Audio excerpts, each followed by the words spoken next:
Hi అండి. అందరికీ నమస్కారం. నేను బాగున్నానండి. మీరు గూడా బాగున్నారని కోరుకుంటున్నాను.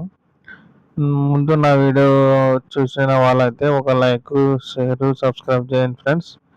ఈరోజైతే రెసిపీ వచ్చేసి ఆలు, ఎగ్ ఆహ్, కాంబినేషన్‌తో కర్రీ అయితే చేశానండి. సూపర్ వచ్చింది. అదే మీ వీడియోలో చూపిస్తాను చూడండి. ఆ విధంగా వచ్చింది. చపాతీతోనైతే నేను తిని చూపిస్తున్నాను. ఈ విధంగా సూపర్ అయితే చేసుకోవచ్చు. ఇంట్లో మా అమ్మ అయితే ఆ విధంగానే చేస్తుందనమాట. సూపర్ ఉంటుంది. నేను ఎప్పుడు తినేవాడిని. మీకోసం అయితే నేను చేసి చూపిస్తున్నాను. ఒక లైక్ అయితే చేయండి. ఇదండి నెక్స్ట్ ప్రాసెస్ చూపిస్తా చూడండి. చూడండి తయారు చేసే విధానం చూపిస్తున్నాను. స్టవ్ అయితే వెలిగించి ఒక బ్యాన్ అయితే పెట్టుకున్నాను. ఆ బ్యాన్ వేడయ్యేంత వరకు అయితే పెట్టుకొని నెక్స్ట్ అయితే మూ రొన్ రొ 3 టేబుల్ స్పూన్ల ఆయిల్ అయితే వేసానండి. వేసిన వెంటనే మనము ఎందుకు వేసామంటే ఆ ఎగ్గుననేది మనము మసాలాలో బాగా వేయించుకోవాలండి. స్మెల్ రాకుండా. దానికి పసుపు, కారం, సాల్టు, ధనియాల పొడి వేసి మొత్తం అయితే కలుపుకుంటున్నానండి. ఆ విధంగా కలుపుకోవాలి. ఆయిల్‌లో మొత్తం కలుపుకోవాలనమాట. కింద లో ఫ్లేమ్‌లోనే పెట్టుకోవాలి.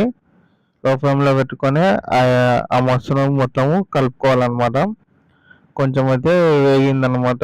అది ఏంటంటేనే మనము ఉడికించుకున్న ఉడికించుకున్న ఎగ్స్ ఉంటాయి కదండీ! నేనైతే 3 ఎగ్స్ అయితే తీసుకున్నాను. ఆ ఎగ్స్ అయితే దాంట్లో మొత్తము ఫ్రై చేసుకుందాం. ఏ విధంగా అంటే గోల్డ్ కలర్ వచ్చే విధంగా అయితే ఫ్రై చేసుకోవాలి మనము.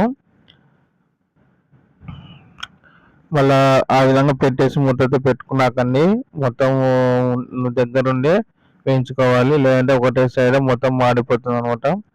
ఆ విధంగా గోల్డ్ కలర్ వచ్చే విధంగా వేసుకొని పక్కకైతే పెట్టుకుందాం. నెక్స్ట్ అయితే కర్రీ తయారు చేద్దామండి.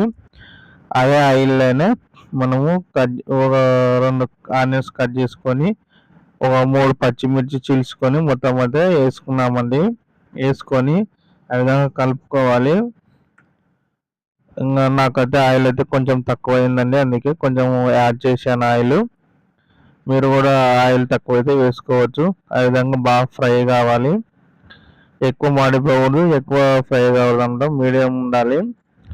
ఆ విధంగా వేసిన వెంటనే కొత్తిమీర, అల్లం వెల్లుల్లి, పసుపు వేసుకున్న పసుపు వేసుకున్నానండి. అలాంటి పేస్ట్ అయితే వేశాను.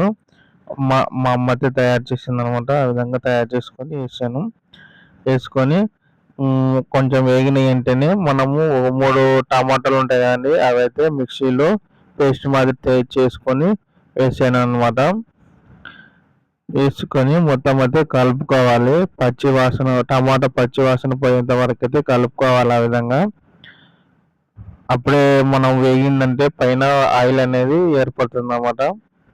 చూడండి ఆయిల్ అయితే ఏర్పడింది. పైకైతే వచ్చింది. ఆలు కర్రీ అండి. ఇప్పుడు ఆలైతే మనము ఎగ్స్‌తో పాటే ఉడికించుకొని మనమైతే తీసుకున్నామనమాట. చిన్నగా కట్ చేసుకొని మనం ఇప్పుడు టమాటా పేస్ట్ ఉంది కదండీ! దాంట్లో మొత్తం అయితే కలుపుకోవాలి. ఆ ముక్కకి టమాటా కర్రీ అనేది మొత్తం కలుపుకొని పెట్టుకోవాలనమాట. ఆ విధంగా కలుపుకొని వేగిన వెంటనే మళ్ళీ పసుపు, కారం, రుచికి తగినంత కారం 2 స్పూన్లు వేసానండి.